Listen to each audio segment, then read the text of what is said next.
আজকের ক্লাসে আমরা বিবিএ অনার্স থার্ড ইয়ার 2012 সাল মার্কেটিং ডিপার্টমেন্ট 2018 সালে আসা ম্যাথটি সমাধান করব। তো এখানে আমাদের প্রশ্নে কিছু তথ্য দেওয়া আছে, কিছু অ্যাসেট আর লায়াবিলিটিস দিয়ে দিয়েছে। রিকোয়ারমেন্ট 1 বের করতে বলছে গ্রস ওয়ার্কিং ক্যাপিটাল। তো আমরা জানি গ্রস ওয়ার্কিং ক্যাপিটাল মানে হচ্ছে টোটাল কারেন্ট অ্যাসেট। তো আমাদেরকে টোটাল কারেন্ট অ্যাসেটটা আগে বের করে নিতে হবে। তো requirement 1 gross working capital.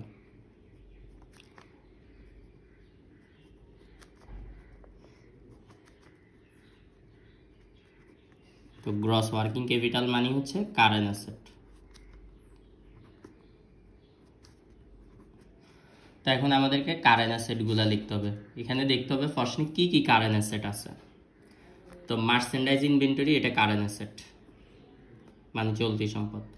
Note receivable জাতীয় যা কিছু আছে মানে রিসিভেবল জাতীয় যা কিছু আছে সব কারেন্ট অ্যাসেট।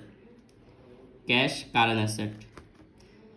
তারপরে অ্যাকাউন্ট রিসিভেবল এটাও কারেন্ট অ্যাসেট। ব্যাংক ক্যাশের ব্যাংক এটাও কারেন্ট অ্যাসেট।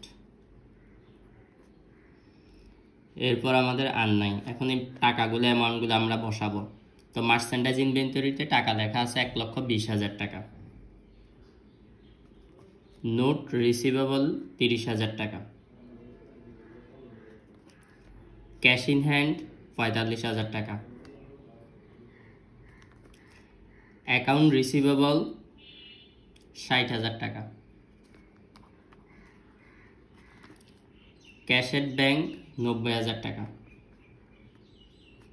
এখন সবগুলা যদি যোগ করি তাহলে যোগফল আসবে হচ্ছে আমাদের 3,45,000 টাকা। এটাই হচ্ছে আমাদের গ্রস ওয়ার্কিং ক্যাপিটাল। রিকোয়ারমেন্ট 1 শেষ। রিকোয়ারমেন্ট 2 বের করতে বলছে নেট ওয়ার্কিং ক্যাপিটাল। তো নেট ওয়ার্কিং ক্যাপিটালের সূত্র হচ্ছে current asset minus current liabilities. তো এটার জন্য আমাদেরকে আগে ওয়ার্কিং করে আমাদের কারেন্ট লায়াবিলিটিসটা বের করে নিতে হবে।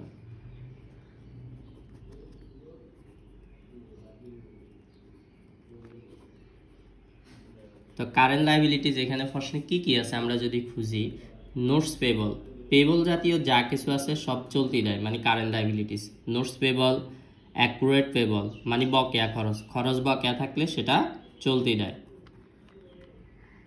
Accurate payable.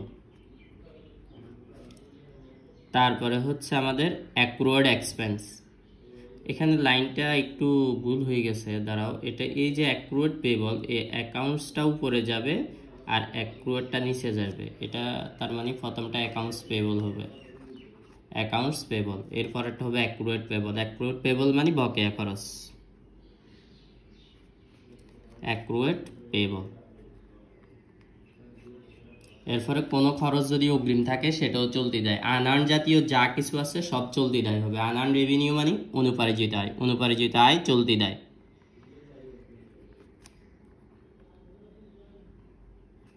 এখন টাকাগুলো আমরা লিখব। নোটস পেবল টাকা আছে হচ্ছে আমাদের 20,000 টাকা। অ্যাকাউন্টস পেবল 1 লক্ষ টাকা। তারপরে অ্যাক্রুয়েড এক্সপেন্স 10,000 টাকা। আনআর্ন রেভিনিউ 5,000 টাকা।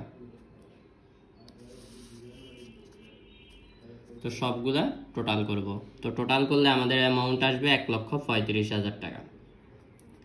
তা আমরা আমাদের এবার রিকোয়ারমেন্টটা করতেছি। 2 নাম্বার রিকোয়ারমেন্ট আমাদের বের করতে বলছে নেট ওয়ার্কিং ক্যাপিটাল। তো এখানে দেখব নেট ওয়ার্কিং ক্যাপিটাল।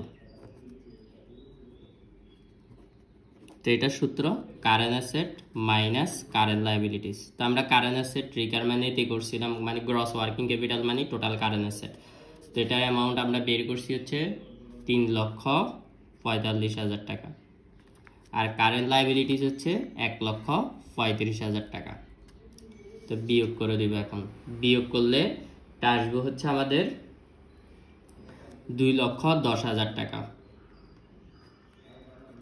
এটাই হচ্ছে আমাদের রিকোয়ারমেন্ট 2 এর উত্তর।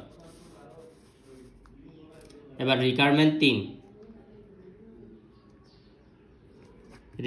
3 বের করতে বলছে কারেন্ট রেশিও। তো কারেন্ট রেশিওর সূত্র হচ্ছে current asset divided by current liabilities. তা আমাদের কারেন্ট অ্যাসেটটা আমরা বের করে নিয়েছিলাম, সেটা হচ্ছে 3,45,000, কারেন্ট লায়াবিলিটিস 1,35,000। তো এখন এটা যদি ভাগ করি, ভাগফল আসবে হচ্ছে আমাদের 2.56। এরপর শেষে /1 দিয়ে দিবা ভাগফলের শেষে। তো আমাদের 4 নাম্বার রিকোয়ারমেন্ট বের করতে বলছে অ্যাসিড টেস্ট রেশিও। তো অ্যাসিড টেস্ট রেশিওর আরও কিছু সূত্র আছে, সেটা হচ্ছে লিকুইড রেশিও, কুইক রেশিও, এগুলো সব অ্যাসিড টেস্ট রেশিও বিপরীত, মানে সিনোনিম নাম।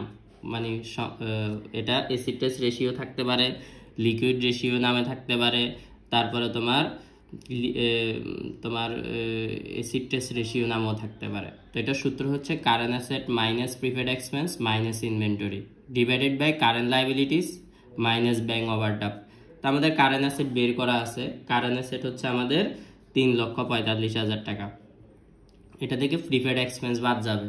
তো আমাদের এখানে কোথাও কোনো প্রিপেড এক্সপেন্স নাই আমরা দেখতেছি, এই জন্য এটা 0 বসালাম। এরপর এখানে ইনভেন্টরি মাইনাস ইনভেন্টরি, ইনভেন্টরিটা আমাদের এখানে প্রশ্নে দেওয়া আছে মার্চেন্ডাইজ ইনভেন্টরি 1,20,000 টাকা। তো এখানে বসালাম। নিচে বসবে কারেন্ট লায়াবিলিটিস। তো কারেন্ট লায়াবিলিটিস আমরা বের করে নিয়েছিলাম, সেটা হচ্ছে 1,35,000, 1,35,000 বের করছে।